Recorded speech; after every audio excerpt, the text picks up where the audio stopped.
السلام عليكم، صباح الخير، شلون الصحة؟ يعطيكم العافية.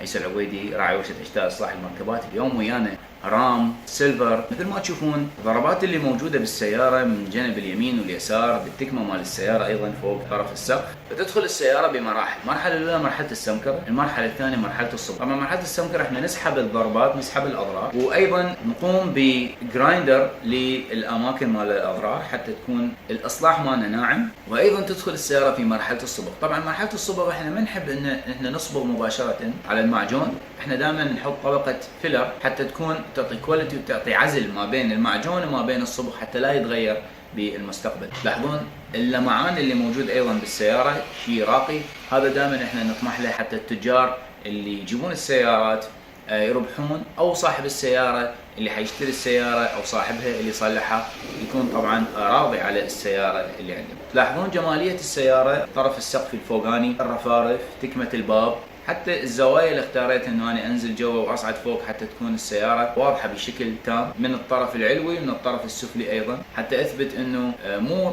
زاوية واحدة من الاضاءة او زاوية واحدة من التصوير هي اللي كانت راقية. كان وياكم عيسى العبيدي من ورشة إجداد إصلاح المركبات.